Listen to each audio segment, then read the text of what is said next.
અને વિવાદિત social media influencer કીર્તિ Patel Bhavnath police સ્ટેશનમાં હાજર થઈ મહાશિવરાત્રીના મેળામાં મૃગીકુંડમાં સ્નાન કરવા બાબતે ફરિયાદ થઈ હતી। કીર્તિ પટેલ પોતાના વકીલની સાથે પોલીસ સ્ટેશનમાં હાજર થઈ ધાર્મિક લાગણી દુભાવવાના કીર્તિ પટેલની સામે ફરિયાદ નોંધાઈ છે।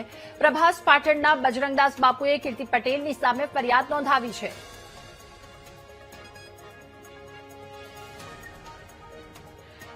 ત્યારે કીર્તિ પટેલ કે જે પોલીસની સામે હાજર થઈ પ્રભાસ પાટણના બજરંગદાસ બાપુએ ફરિયાદ દાખલ કરી છે। વિવાદિત સોશિયલ મીડિયા ઇન્ફ્લુએન્સર કીર્તિ પટેલ ભવનાથ પોલીસ સ્ટેશનમાં હાજર થઈ મહાશિવરાત્રીનો એ મેળો અને જ્યારે કીર્તિ પટેલ કે જેણે મૃગીકુંડમાં સાધુ સંતો વચ્ચે જઈને સ્નાન કર્યું હતું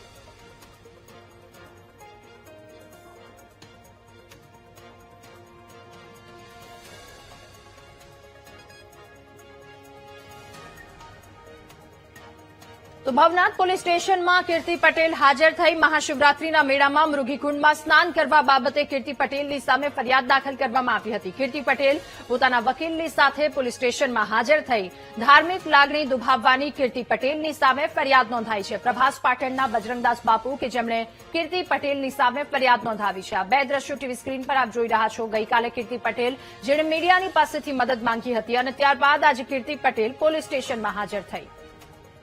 વધુ માહિતી મેળવીશું સંવાદદાતા જય આપણી સાથે ફોનલાઈન પર જોડાયા વકીલ સાથે કીર્તિ પટેલ જય પોલીસ સ્ટેશનમાં હાજર થઈ શું વધુ વિગતો? જી ચોક્કસથી જણાવી દઉં કે જૂનાગઢ જે મહાશિવરાત્રીનો મેળો યોજાયો હતો જેમાં જે મુરગીકુંડમાં સ્નાન કરવા બાબતે કીર્તિ પટેલ વિવાદમાં આવી હતી। આ મુરગીકુંડમાં જે સ્નાન કરવાને લઈને પ્રભાસ પાટણના જે બજરંગદાસ બાપુ છે તેને ફરિયાદ નોંધાવી હતી। ત્યારબાદ જે 2 દિવસ પહેલા રાજસ્થાનથી જે ઉદયપુર ખાતેથી પોલીસે ધરપકડ કરી છે। ત્યારબાદ જે ખંડણીના કેસમાં જે કોર્ટમાં રજૂ કરવામાં આવી હતી। કોર્ટમાં જે રજૂ કર્યા બાદ જામીન પર મુક્ત થઈ હતી અને હાલ આજે 11 વાગે જે પોલીસ સ્ટેશનમાં હાજર થવાનું હતું ત્યારે આજે બપોરના 5 વાગ્યા આસપાસ પોલીસ સ્ટેશનમાં હાજર થઈ છે।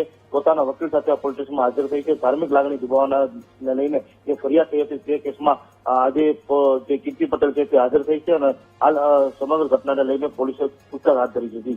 જય આભાર આપનો વિગતો સાથે જોડાવા બદલ।